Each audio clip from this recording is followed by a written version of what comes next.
बहुत समय पहले की बात है। एक राजा को उपहार में किसी ने बाज के 2 बच्चे भेंट किए। वे बड़ी ही अच्छी नस्ल के थे और राजा ने कभी इससे पहले इतने शानदार बाज नहीं देखे थे। राजा ने उनकी देखभाल के लिए एक अनुभवी आदमी को नियुक्त कर दिया। जब कुछ महीने बीत गए तो राजा ने बाजों को देखने का मन बनाया और उस जगह पहुंच गए जहां उन्हें पाला जा रहा था। राजा ने देखा कि दोनों बाज काफी बड़े हो चुके थे और अब पहले से भी शानदार लग रहे थे। राजा ने बाजों की देखभाल कर रहे आदमी से कहा, मैं इनकी उड़ान देखना चाहता हूँ, तुम इन्हें उड़ने का इशारा करो। आदमी ने ऐसा ही किया। इशारा मिलते ही दोनों बाज उड़ान भरने लगे, पर जहाँ एक बाज आसमान की ऊंचाइयों को छू रहा था, वहीं दूसरा कुछ ऊपर जाकर उसी डाल पर आकर बैठ गया जिससे वो उड़ा था। ये देख राजा को कुछ अजीब लगा। क्या बात है, जहाँ एक बाज इतनी अच्छी उड़ान भर रहा है, वहीं ये दूसरा बाज उड़ना ही नहीं चाह रहा। राजा ने सवाल किया, जी हुजूर, इस बाज के साथ शुरू से यही समस्या है, वो इस डाल को छोड़ता ही नहीं।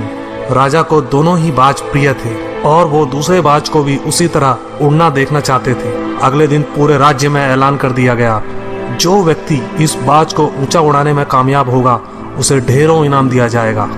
फिर क्या था, एक से एक विद्वान आए और बाज को उड़ाने का प्रयास करने लगे, पर हफ्तों बीत जाने के बाद भी बाज का वही हाल था। वो थोड़ा सा उड़ता और वापस उसी डाल पर आकर बैठ जाता। फिर एक दिन कुछ अनोखा हुआ।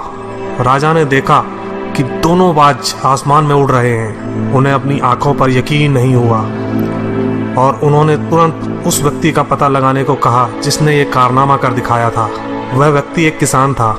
अगले दिन वह दरबार में हाजिर हुआ। उसे इनाम में स्वर्ण मुद्राएं भेंट करने के बाद राजा ने कहा, मैं तुमसे प्रसन्न हूँ, बस तुम इतना बताओ कि जो काम बड़े बड़े विद्वान नहीं कर पाए वो तुमने कैसे कर दिखाया। मालिक, मैं तो एक साधारण सा किसान हूँ। मैं ज्ञान की ज़्यादा बातें नहीं जानता। मैंने तो बस वो डाल काट दी जिस पर बैठने का बाज आदी हो चुका था, और जब वो डाल ही नहीं रही तो वो भी अपने साथी के साथ ऊपर उड़ने लगा। दोस्तों, हम सभी ऊंचा उड़ने के लिए ही बने हैं, लेकिन कई बार हम जो कर रहे होते हैं उसके इतने आदी हो जाते हैं कि अपनी उड़ान भरने की, कुछ बड़ा करने की काबिलियत को भूल जाते हैं। यदि आप भी सालों से किसी ऐसे काम में लगे हैं जो आपके सही पोटेंशियल के मुताबिक नहीं है, तो एक बार जरूर सोचिए कि कहीं आपको भी उस डाल को काटने की जरूरत तो नहीं जिस पर आप बैठे हैं।